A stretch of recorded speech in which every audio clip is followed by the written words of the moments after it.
Hello and welcome to News Tonight. I am Rhoda Ngonzi, on sign language, Dorothy Namuyomba. Let's take a look at the top stories tonight.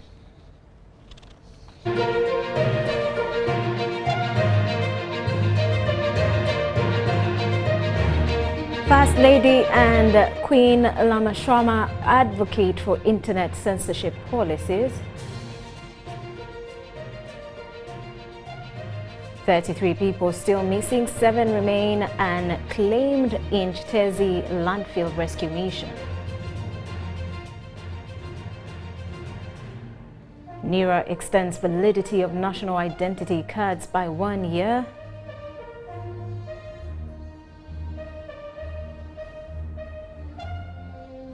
And Minister Mayanja orders investigations into Taban Amin's alleged land grabbing saga.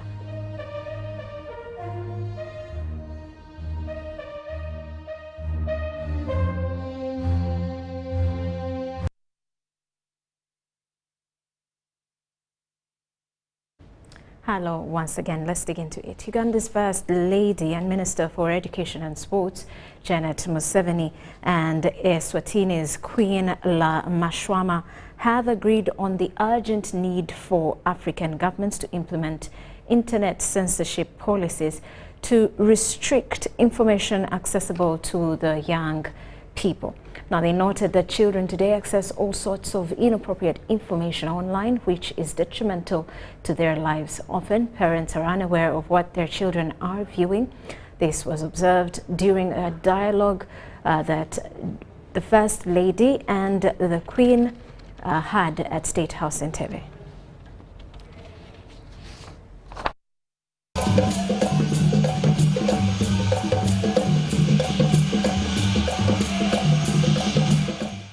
Mrs. Museveni pointed out that some countries, including Arab nations, already have policies against undesirable internet content.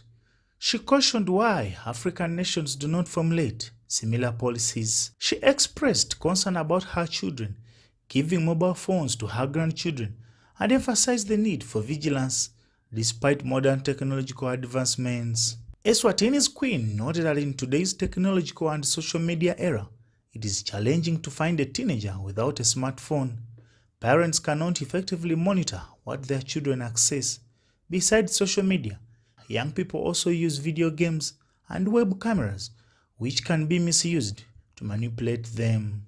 They also discussed the need for Africans to continue fighting against the stigmatization of LGBTQ and radical sexual rights, which has led some young people to undergo gender identity surgeries.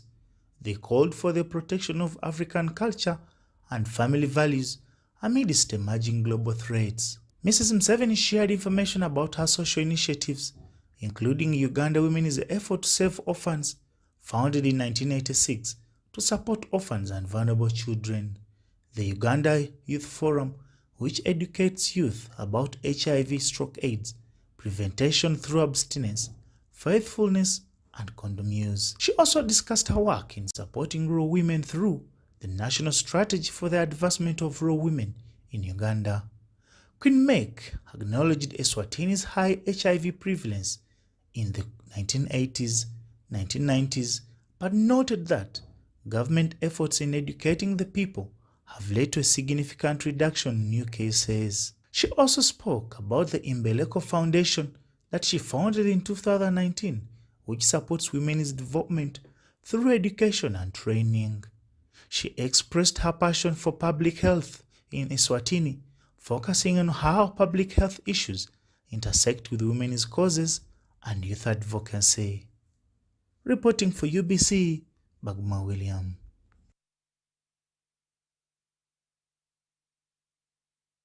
And the Vice President Jessica Alupo has expressed her gratitude to the Food and Agriculture Organization FAO for complementing the government's efforts by establishing projects that benefit the community.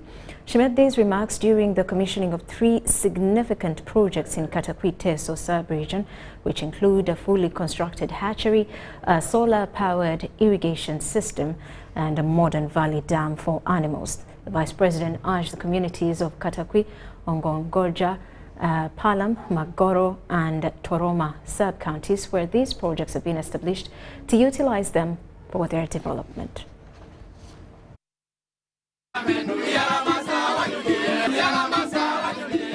The farming communities in the Katakwi-Teso sub-region have greatly benefited from the establishment of a modern hatchery, a solar-empowered irrigation system, and a modern valley dam, thanks to the efforts of the FAO. During the commissioning, retired Major Jessica Alupo thanked the FAO for their support in complementing the government's initiative aimed at community development. Team from Katakwi, somehow the team, technical and political, thank you for the good work you are doing in Katakwi district and the good work you are doing in the country at large.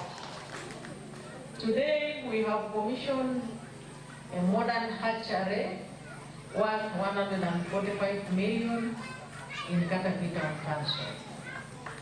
We have also commissioned an irrigation plant worth 300 million in Magoro, Ugopomor village. And as the FAO and WFP, together with the support of our partners, the Norwegian people, we have been able to bring a number of infrastructures in this district to see how we do our level best for food and nutrition security of the Ugandan people. According to the National Agriculture Research Organization, the community-based hatchery houses constructed in Katakwi are designed to improve the genetics and production of local chickens. Dr. Ntege William, Principal Research Officer at NIRA, emphasized the importance of these hatcheries in boosting local chicken production, which is a primary source of income in the Teso region. This is a partnership project, and we as NIRA, we are partnering with other IPs. But NIRA, we are mostly supporting the community-based breeding programs. One of the enterprises that we are promoting is the village chicken, Akokore. And the hatchery that has been commissioned today will contribute tremendously to that enterprise. Vice President Alupo encouraged the community in Katakwi to embrace the hatchery, highlighting its significant potential to enhance local chicken production and improve household incomes. For the sake of the hatchery, it is a big step and it's a giant step in the right direction. We shall continue collaborating with you so that we expand. Because hatching 1,000 chicks in 1 month is good. But if the capacity can be accelerated so that we can cover 629 villages which are in Katakwi in record time. In addition to the hatchery, households were supported in establishing bio-intensive and market gardens, promoting sustainable production practices. These initiatives are aimed at boosting household nutrition and income, especially during periods of vegetable scarcity. The Food and Agriculture Organization, in partnership with the United Nations World Food Programme and the Ministry of Agriculture, Animal Industry and Fisheries, is implementing this 3-year project titled Building Climate Resilience for Food and Nutrition Security of Smallholder Farming Households. The project is funded by the Norwegian Embassy in Uganda. State Minister for Internal Affairs David Muhoozi has assured members of the Parliamentary Committee on Defence that the validity of national identity cards has been extended for 1 year and that the upcoming mass registration exercise will be carried out effectively. Appearing before the committee alongside officials from National Identification Registration Authority, NIRA, Muhoozi explained that the extension was necessary to ensure continued service delivery. Officials from the Ministry of Internal Affairs and National Identification Registration Authority NIRA appeared before the Parliamentary Committee on Defence to provide an update on the mass enrolment and registration exercise. State Minister David Muhoozi informed the committee that while the mass enrolment exercise is scheduled to begin in August this year, the renewal of national identity cards has been extended by 1 year. ID to be extended so that people and service delivery can continue in the time between now and when we renew the IDs through the renewal exercise. We needed that so that people are not disrupted. The chairperson of the Defence Committee, Wilson Kajwenje, noted that this is not the first time NIRA has set a deadline for the exercise, and he expressed hope that this time they will adhere to the deadline. Muhoozi informed the committee that he has drafted a statutory instrument requesting the extension of the validity of national identity cards. Because the data gotten from NIRA shall form a basis for elections of 2025-2026.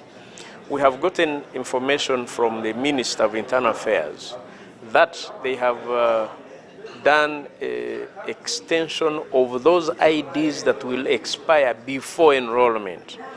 They have extended them by way of signing a statutory instrument that has been gazetted, so that cares and cures for any lacuna. Some members of Parliament emphasized the need for NIRA to conduct the mass enrolment digitally, while others voiced their dissatisfaction with NIRA's habit of changing deadlines, which they said misleads their constituents. You tell me you're going to start in July. I inform my people. You change, you go to August. I tell my people, now it is October. So it's as if we are not planning and we're not talking the truth. Our IDs as travel documents. So if it expires, what happens me when I'm already when I want to close in another country? Thinking that this exercise is most likely to commence in October.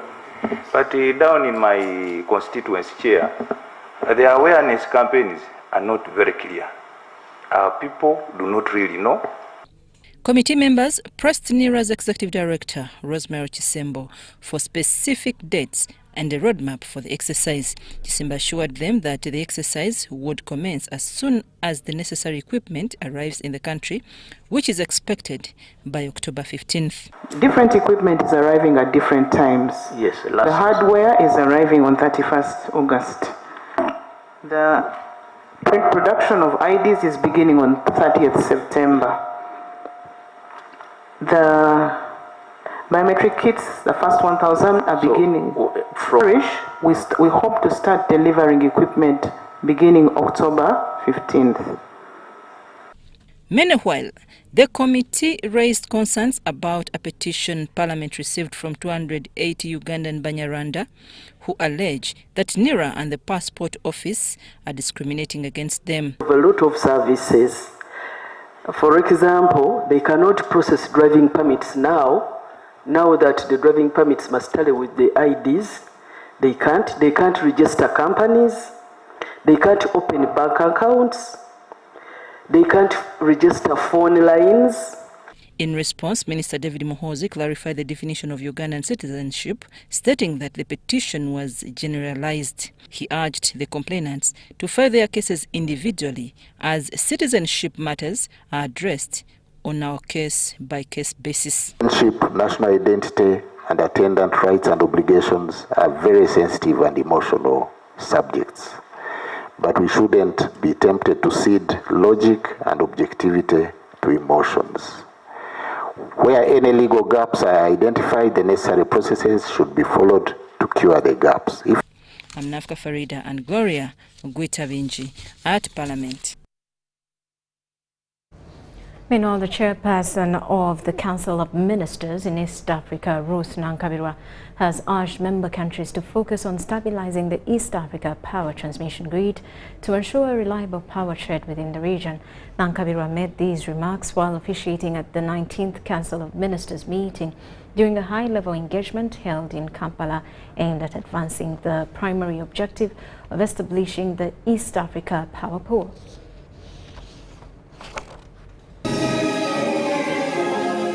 The East Africa Power Pool Council of Ministers is strategizing to realize an efficient electricity market among member countries. During this high-level engagement, ministers from member countries resolved to fulfill their commitments to stabilize the regional transmission grid. 13 countries, each endowed differently with renewable energy resources that include hydro, wind, geothermal, and solar, among others.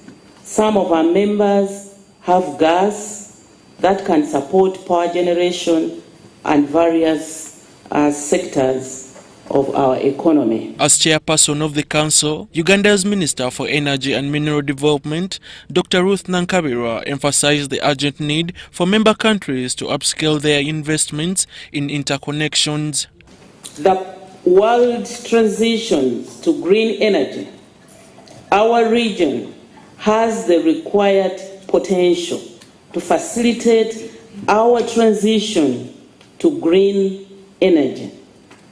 A just transition, a transition that fits into the existing environment of the Eastern African countries. We have the potential to do this ourselves. Member states were also urged to coordinate long-term grid-to-grid supply of surplus power and gas energy between countries. The steering committee presented key recommendations for the ministers' approval. Recommended or resolved that they grant the steering committee an additional 2 months to formulate modalities on how or on the implementation plan to operationalize the market and trading unit of the EAPP as an independent entity, reporting to the steering committee and come through the market committee. The Independent Regulatory Board is in the final stages of developing a policy trade framework and harmonizing regional tariffs. Upon the steering committee's endorsement of the market rules, the IRB is poised to conduct a thorough evaluation and subsequent approval at a board level as per our mandate. Importantly, the dispute resolution mechanisms and sanction rules will serve as indispensable pillars supporting the overarching market rules. The engagement encouraged member states to continue supporting implementation of agreed development plans, fast-tracking cross-border projects and honoring their obligations, including the remittance of subscription fees. Komagum Rogers and Abdul Nasir Luwama for UBC. Uganda Police Force and other agencies continue the operation to retrieve bodies believed to be buried underground at the Chitezi landfill. So far, 23 bodies have been claimed by relatives, including that of Abdul Nasir, who had been reported missing in 2022. Now, according to Kampala Metropolitan Police spokesperson Patrick Onyango, 7 bodies remain unclaimed.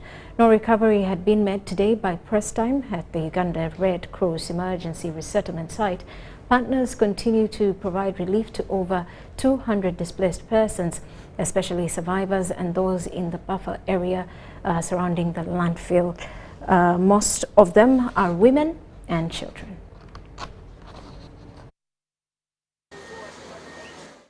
The operational team that on a rescue mission to retrieve dead bodies are happy with the work so far done. They have received all the necessary support from government, Red Cross and other stakeholders. Out of the 30 dead bodies that were retrieved and taken to City Mortuary for postmortem, 23 have been claimed and 7 are still unclaimed. The only challenge we are having is at one of the sites, that is Chitetika. The operators of the machine of earth moving equipment had a challenge of the place is waterlogged, and they took some time to create a channel for the water to flow. But after that, delayed their work a bit. Yesterday we gave you a list of 39 people who are still missing. When we retrieved the six dead bodies yesterday, we went back to our list. We cross-checked their identity, and they were matching. They were matching with those that are on the list. So right now the missing are 33. That means 39 plus 6, 33 are still missing. One of the victims who passed on during the incident, called Abdul Nasir, his family were looking for him since 2022. They even went to Wandegea police and reported a case of a missing person. Police tried to look for him, but they could not get him. So the father, when he heard of this incident, also came looking around and went to the mortuary and got him. He brought for us his photocopy of the national ID and confirmed that this is my son.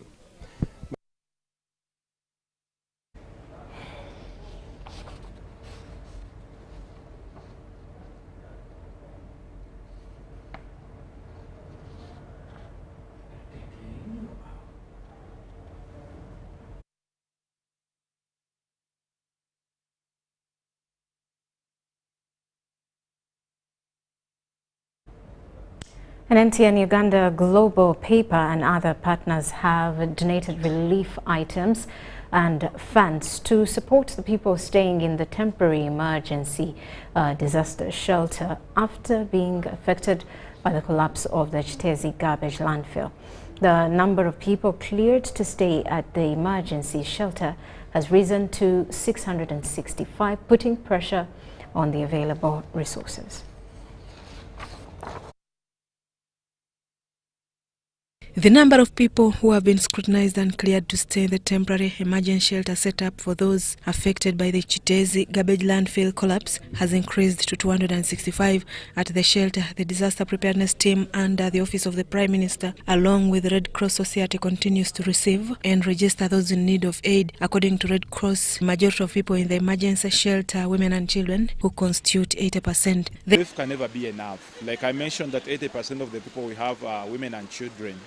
And remember, the children are of school-going age, but because of what happened, they are unable to attend school. So it means they spend their entire day here. So as others are preparing to have their holidays, for them they're already in the holiday period, whatsoever. The increasing number of people seeking emergency aid has put significant pressure on the limited resources, prompting calls for additional support from well-wishers. This poses pressure on the existing resources. So we can never say that we have enough, but of course we can sustain them even if it's for a month.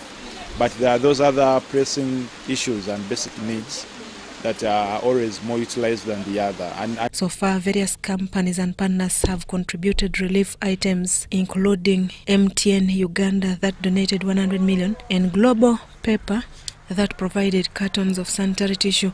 So people trying to come and help the culture of Uganda, trying to come and help. When there's a bereaved family, people always run there. So we decided to come and be part of this morning by giving a simple donation of tissue, toilet paper from Global Paper. But we've been on the ground since Saturday every day. We've been dividing ourselves because this place is big.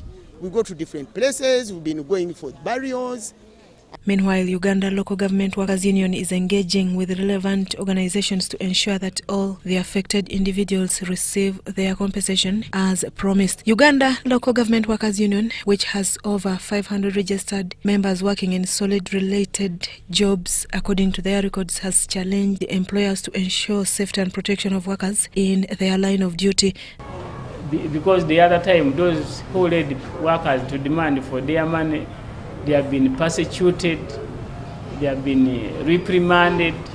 So I think I appeal to KCCA to exercise restraint and not to act excessively. I could urge the community, instead of blaming KCCA, community should also come up, because the solution to this solid waste management begins at source. Protection of workers in their line of duty, the ongoing exercise to exhume the bodies of those buried under the masses of garbage that collapsed in Chitezi last Saturday continues, with the death toll standing at 30. Susan Naung and Mike Obakabulindi reporting for ABC TV.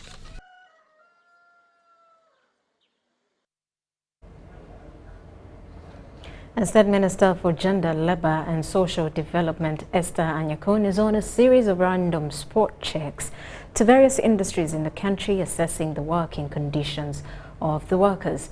This initiative is in collaboration with the Federation of Uganda Employers and the Industrial Global Union Uganda chapter.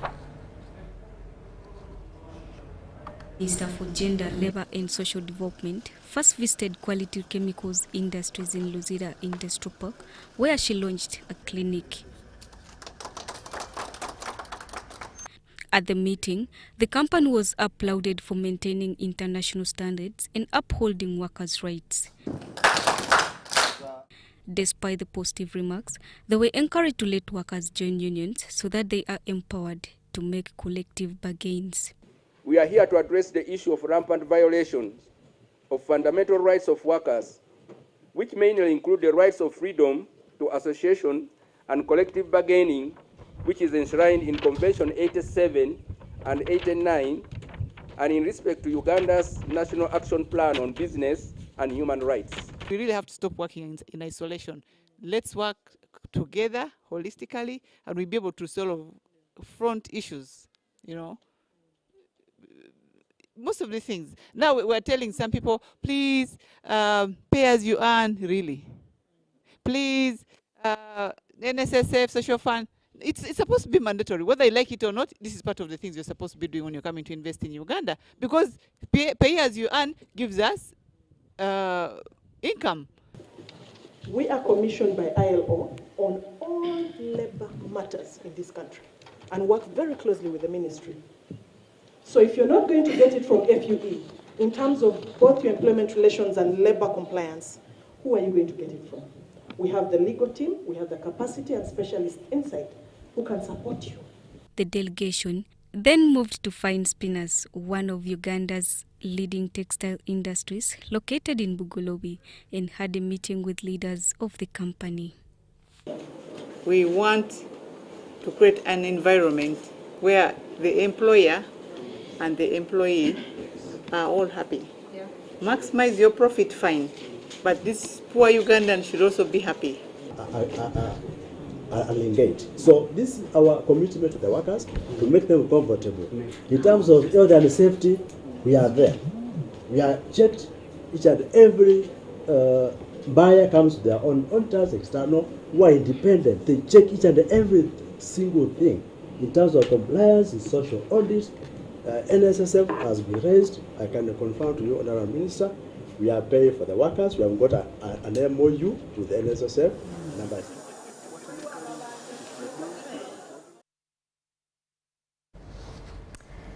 And State Minister for Lands, Dr. Sam Mayanja, has called for an investigation by State House Anti-Corruption Unit, led by Brigadier General Henry Isoke, into allegations that Taban Amin has been involved in illegal land grabbing and violent acts against local residents.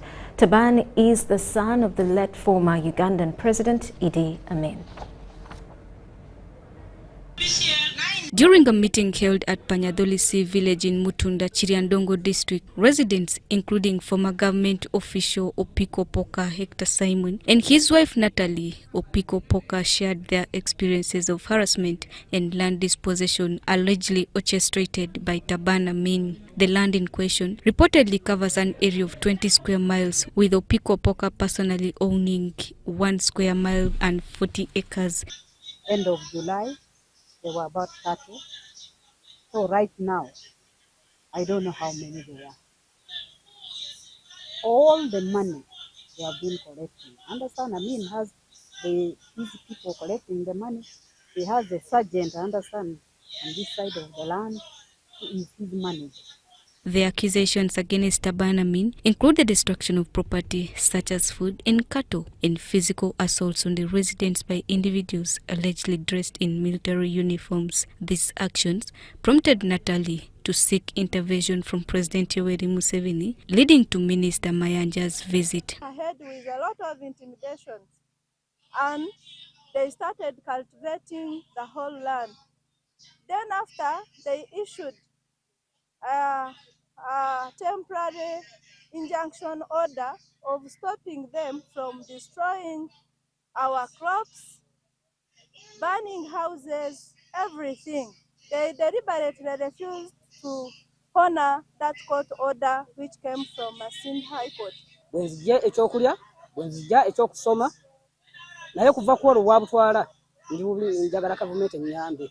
Nemalamu ennaku 3 olunaku lwokuna najja na konvuyo ne bakuba ente zange 27 na ziri 3 ze yatwala ze namupangisa n'akaba abaana bange era n'amabaluwa ngayina wano. Minister Mayanja, along with Brigadier General Henry Isoke and Senior Presidential Assistant General Duties Fiona Barungi, warned Taban Amin to cease his activities, stating that no one is above the law. He called for a thorough investigation, and if Taban is found guilty, he should face trial, potentially in a military court, if he's a soldier indeed. The chairman of the security team to provide her with all the adequate security.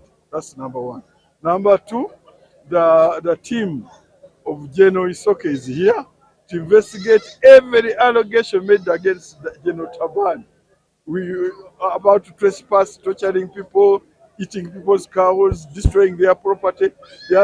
If those allegations are found to be correct, General Taban will be arrested and charged in accordance with the law. In a significant gesture, Minister Mayanja handed over a certified copy of the title deed to Natalie Opiko-Poka, affirming her ownership of the land. He ordered local authorities to ensure that residents are safely affirmed on their land and to cooperate fully with the investigation.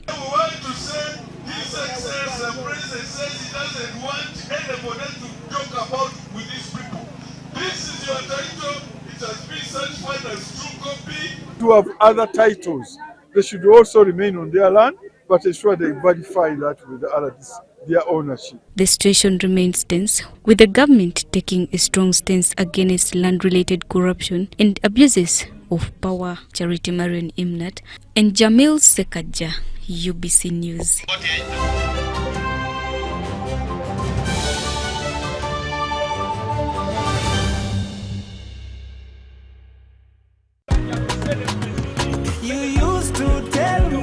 I don't make you happy. All that time you would be complaining. I'll call you every day. Yeah, yo, baby, don't know. You can now get all the Chibuzi out with MTN voice bundles. Call all networks. Kubei Dondoro. Buy a 25-minute voice bundle for only 1,000. Or buy any daily voice bundle of your choice. Dial *100 *21 hash and select daily, or use the My MTN app. When we talk together, we are unstoppable.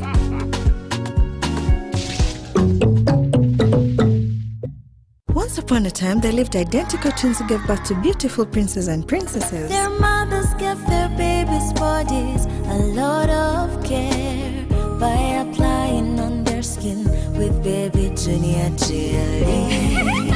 Though dried their chariots and everyone would admire their glowing skin. Fun fact, baby Junior prevents diaper rash, dry and sensitive skin. Moms all over Africa love baby Junior jelly. Baby Junior the skin, no more worries anymore. Baby Junior. Baby Junior.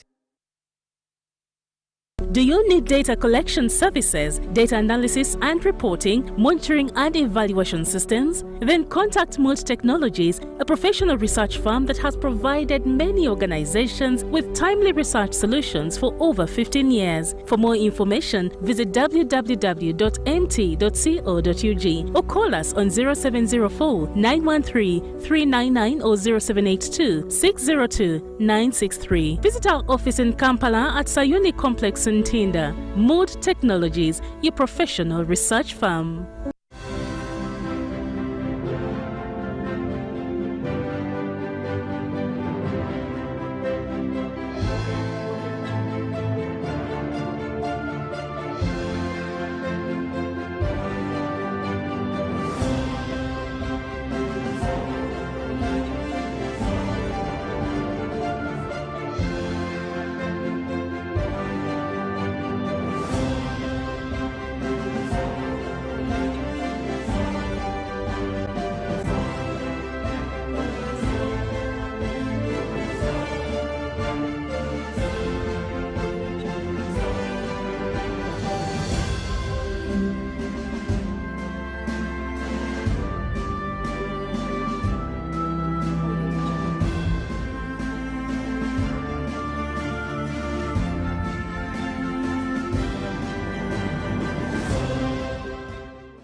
Welcome back. Now, government has commended the services of the late Joseph Tamale Mirundi, a veteran and political journalist, and has pledged to cover all burial expenses. This message was delivered by the Minister of Kampala, Minsa Kabanda, who served as the chief mourner at the Requiem Mass on behalf of Minister for Presidency, Millie Babalanda, at St. Javida Catholic Parish in Bunamwaya, located in Machinde, Sabagabo.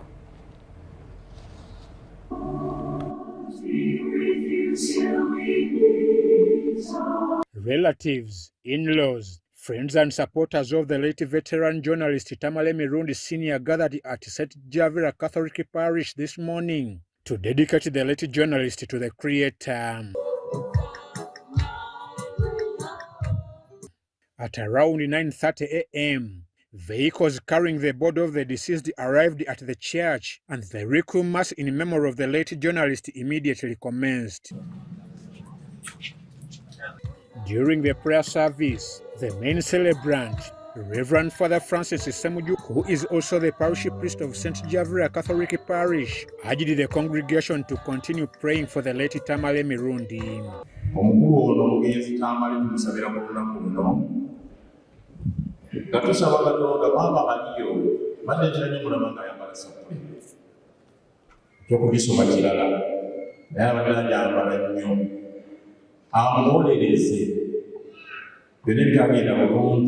In a message delivered by the Minister of Kampala, Minsa Kabanda, on behalf of the Minister for Presidency, Millie Babalanda, the government praised Mirundi's services and committed to covering all funeral arrangements. Tamale Mirundi was officially employed by the government of Uganda as a senior presidential advisor. Therefore, on the basis of this appointment, the President's office alongside State House have committed to cover the costs for this burial with his position. The family of the deceased has asked all those whom the late Mirundi may have wronged to forgive him. Ebintu ebimu ebyogerwa ku muzeeyi nti alina sayidi bbiri. Muzeeyi bw'omusanga omuntu ababuuza nti mubeerawo mutya ne muzeeyi bw'ati. Muzeeyi bw'adda ku leediyo ng'obusungu bw'ayogeza ogamba n'ewaka bw'ati. Nabadde sinafuna bubaka bw'emmengo. Bannaffe bayinza okuba nga banyiivu. Naye nze ndi mwetegefu okusinkana Katikkiro mu layini eyo eya the dead stay dumb. Sigende njogere naye ku lwa famire n'abo bonna abalala abawulira nti abadde abayisiza bubi, tusobole okumalawo ebintu ebyo ate munnaffe awummule mirembe. They also expressed their gratitude to the Catholic Church for conducting a special prayer in memory of the late Mirundi. Okusooka njagala okwebaza bwana mukulu ono okutukkiriza okusabira wano. Bwe nasembyeyo okwogera naye ng'akyakonsaltinga nabadde neraliikiridde. Although the late journalist often criticized the government, he died with gratitude toward President Museveni. President yatuwa offers 3 era zonna zituukirizza. Okusooka yatugamba nti biiru zonna ez'eddwaliro ajja zimiitinga era zonna yazituukiriza n'azisasula. President yatugamba nti bwe mulaba ng'obujjanjabi obuli wano bunafu nga mwandyagadde Tamale agenda ebweru, ekyo nakyo mukimbuulire Tamale atwalibwe. Ekirungi nti n'omugenzi nandibadde Omukama yamuyise naye yagenze omutima gwe mutukuvu mulungi eri President. Kuba nasobola okwogera naye ku Sande alyoka afe ku Lwokubiri nanga nti mukulu wange mbadde nyombesa nnyo President Museveni. Yagaana okunyamba, yansuula ku jirikiti, naye ate ku ssaawa envannyuma ate akomyewo n'annyamba. Among the mourners in attendance was the Executive Director of Uganda Communication Commission Nyombi Tembo, IGG Betty Kamya, Singer Moses Sali Elias Bebe Cool, former FOFA President Dr. Lawrence Mulindwa, among others. Abadde content creator era content we gwalese ku mitimbagano, gwalese mu mitwe gy'abantu. Njalo bategeeza nti ajja kutwala ebbanga ddene. Obuli bw'enguzi mu gavumenti ate nga mu kiti ekyo Tamale Mirundi abadde omulwanyi kayingo ate erya ntama. Later, the body was driven to his home in Zana, where it was met by a crowd of residents in the presence of Minister Balambia Rugahara. Tamale Mirundi ye yandeeta mawulire nga ndi mwana muto kubanga yambuuza na skola pepa yange esembayo ku Lwokuna yali HSC ku Sande najja mu kyalo naga vacation ogenda gimala otya nga mpanvu tosobola kuwandiika Luganda natandisa akatabo ko Luganda keeko reporter. Like his predecessors, he would do, of course he managed the press team, but also he went out of the way. He was accessible to the media professionals. He would go on TV, he would go on radio, he would pick calls from journalists. There is no way you could call Tamale and he wouldn't pick your calls and tell you if he was in a position to give a feedback. Others in that position see their job as simply managing the president's media team and don't want to talk. Amwaiva Njuko and Viola Nansobuga for UBC.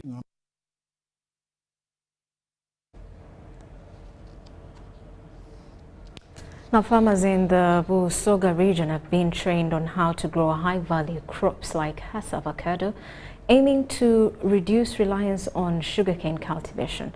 During a stakeholders meeting held at Musubi Farm, resolutions were reached to launch an initiative aimed at transforming the Busoga region from a sugarcane-dependent area. Busoga region is one of the biggest sugarcane grower on both commercial scale, but still registering persistent poverty levels. To boost the growing of high-value crops and reduce reliance on sugarcane growing, the National Agricultural Advisory Services (NADS) started supporting farmers in Busoga region to embrace the initiative. We are now telling our people in Busoga that they need to now to embrace high-value crops because sugarcane is only appropriate on large scale for farmers who can do up to 500 or more acres.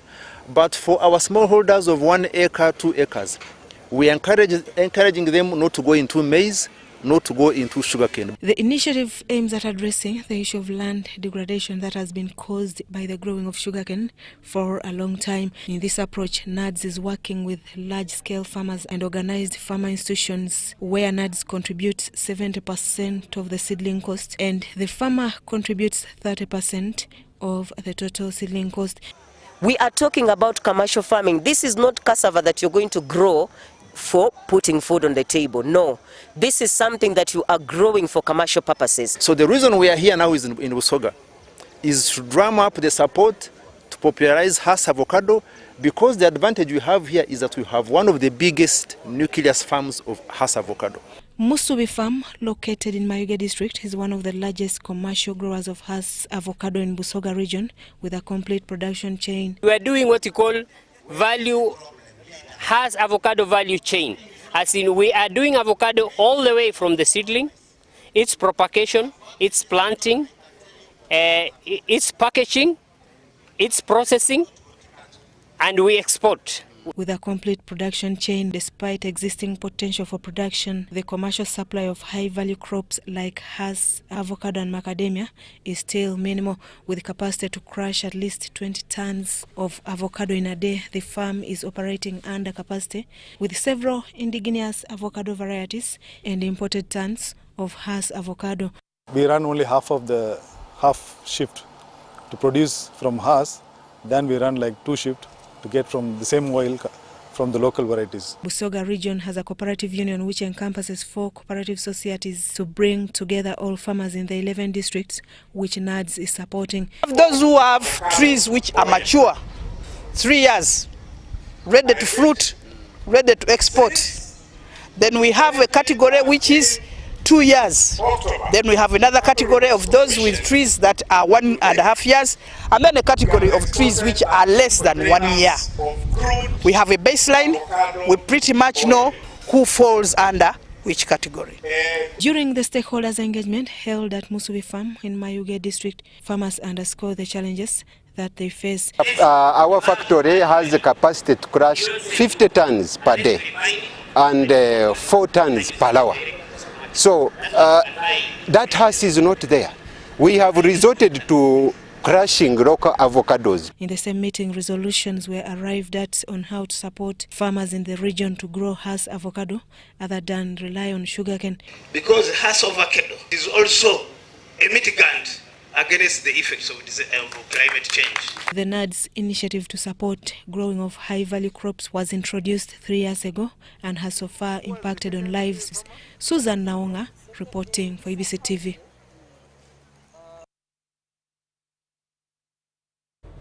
President Museveni, also Commander-in-Chief of the Defense Forces, has commissioned 298 counter-terrorism warriors from the Intake 7, 23, 24 and 58 graduates of Special Tactics who successfully completed 9 months of rigorous training.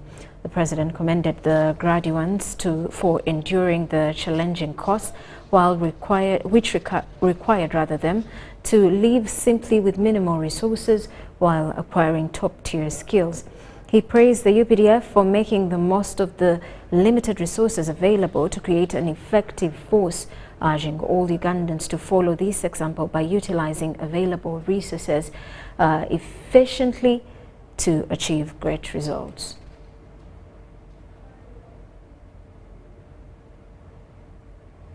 Nobody should complain. You should be very happy that they have really pakopangaed you. That's how I've got these ones who have got, Banyankwele call it, oboji. The panga is sharp enough, it can cut.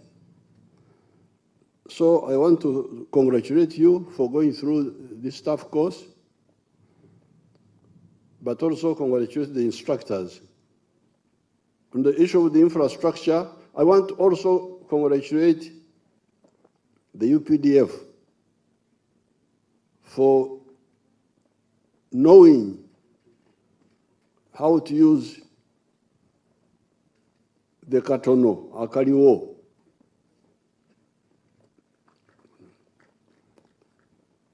The UPDF are not like and NRA before are not like some of the people. Oh, we don't have this, we don't have this, we don't have this.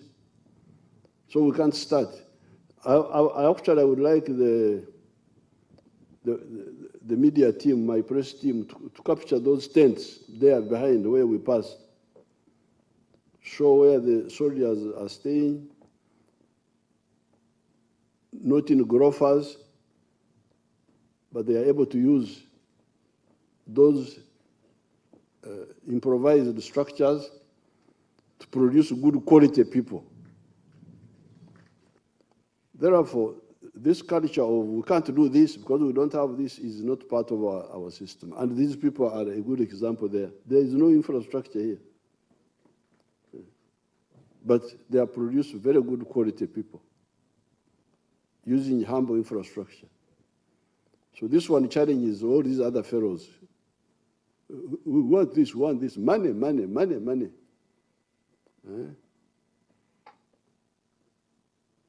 So I thank you for that simple living that has enabled us to have a strong army with little resources. So I want to congratulate all of you for the clear-headedness. Yes, we need a good life, but good life will come from hard work. I want to be very clear to you that gone are the days where intelligence was all about collecting information, processing it, and then disseminating intelligence for others to act. It is no reason they are calling you warriors. You cannot only be warriors and only keep on collecting information. You will collect information in either way, but in most cases, you'll be required to act like you have seen. This course at least shows you that naweza nikawaelezea haki, intelligence ya city, it is very important, but rest be assured that we expect you in the field to deliver what is expected of you. I want to thank His Excellency the President for his efforts through this journey, long journey of professionalizing the Uganda People's Defense Forces. What we see today, the results of a peaceful country, our contribution to the region and to Africa as a whole, is testimony to his efforts and the efforts of the army leadership towards a very positive direction. Your Excellency, I'll just say three things. One, I want to thank you for your strategic vision and emphasis on the continuous training and professionalizing of the UPDF to create a strategic advantage and capability to meet changing security threats.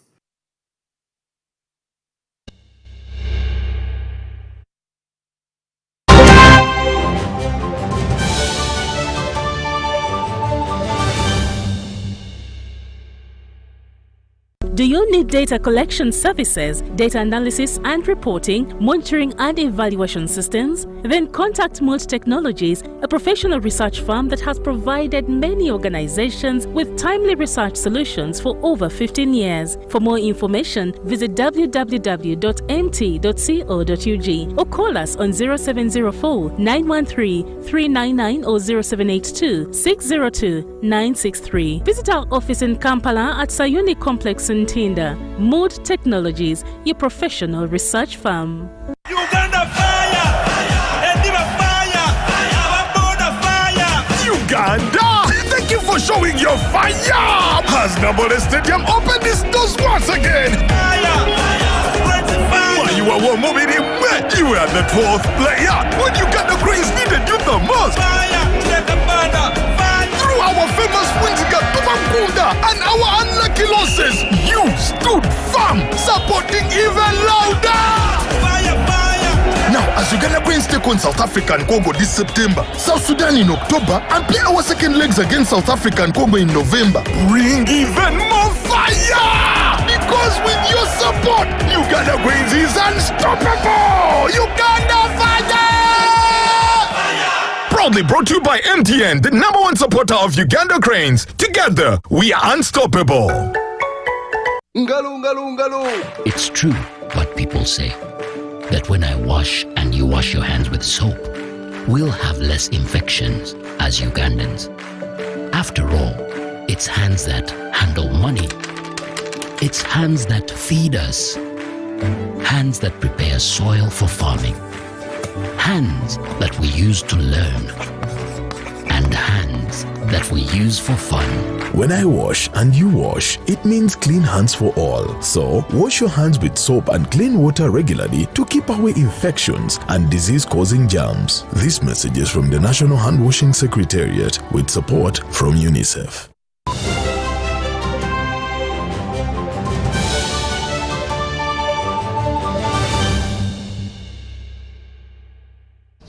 Now in business, Uganda Manufacturers Association has convened a pivotal stakeholders dialogue focusing on critical issues affecting the country's industrial sector. Under the theme, the national budget in the lens of the National Development Plan for Priorities, Manufacturers' Perspective, the discussions centered around power supply by Uganda Build Uganda initiative and regional trade. The dialogue highlighted ongoing challenges and opportunities in the manufacturing sector with significant emphasis on power supply and infrastructure improvement. It is critical that we address matters of competition by establishing the first of its kind competition authority or commission. Financial sector deepening for affordability and access to patient capital by leveraging NSSF funds channeled through a development bank and a robust capital markets authority. With the Umeme concession about to reach its natural end in May 2025, the members of the Uganda Manufacturers Association and other stakeholders expressed pessimism on government's capacity to ensure a smooth and flawless exit. We are very worried, friends. Not that we doubt the capacity of government to distribute power, but because of the uncertainties that come around management of public goods by our government. And I want to be very candid in this. At times government wakes up and you wonder whether we had government around. Look at Chitezi and what is happening there. You wonder whether we were around. So we don't want to see a scenario post-March 2025 taking us back to the days of road shading. We welcome the idea of localizing every component that affects our economy.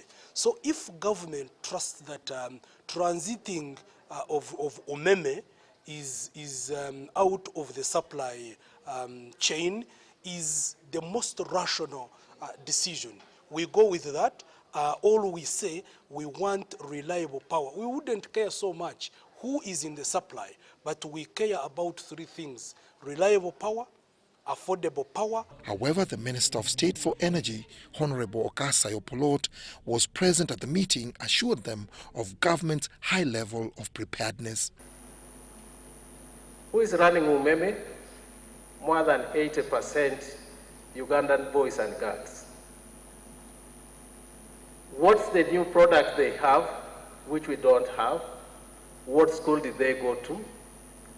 What school have I sent my scientists to and the economists? I have every confidence we shall do it.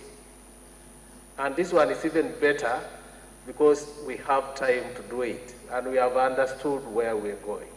Opolot's remarks come amid Uganda's transition from the Umeme agreement to a new power supply arrangement. He explained that the decision to terminate the Umeme contract and transfer power supply responsibilities to a home-based Ugandan company was driven by the desire to enhance local capacity and control over the energy sector. We are engaging Umeme with our new company which is going to take over. This is Uganda Electricity Distribution, to see how we can have a seamless end of the concession. As Uganda navigates these changes, government reaffirms its commitment on strengthening local industries and tackling inefficiencies. Dennis Igor for UBC.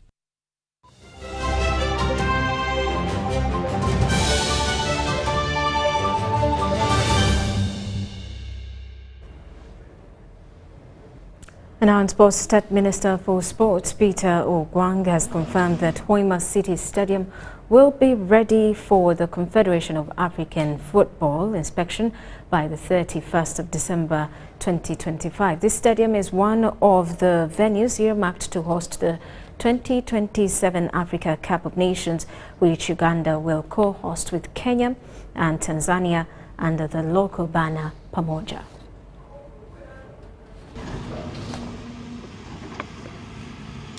From a distance, the progress of construction is evident. As one gets closer, it's even more assuring as the contractor Suma continues with earthworks to level the ground at the Hoima City Stadium site. I want to confirm to the country that the Hoima City project is now taking effect in terms of its construction till we will have it ready by 31st December 2025. And I am happy and confident that the company we selected has that capacity.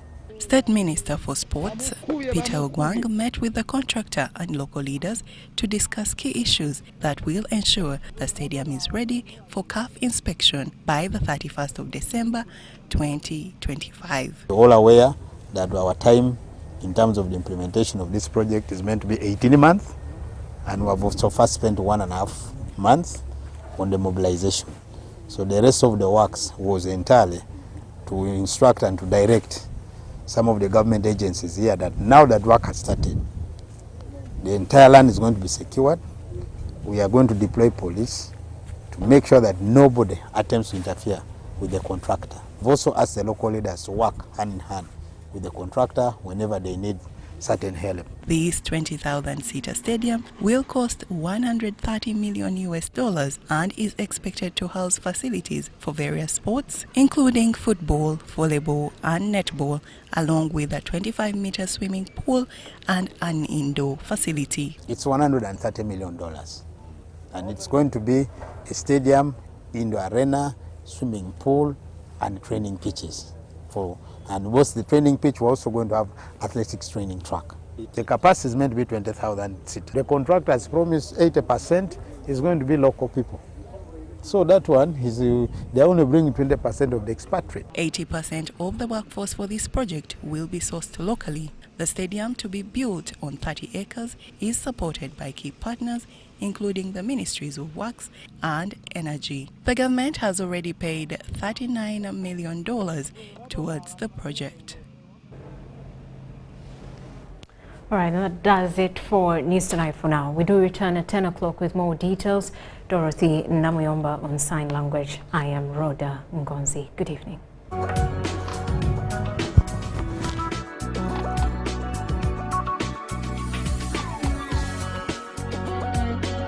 Inspiring Uganda.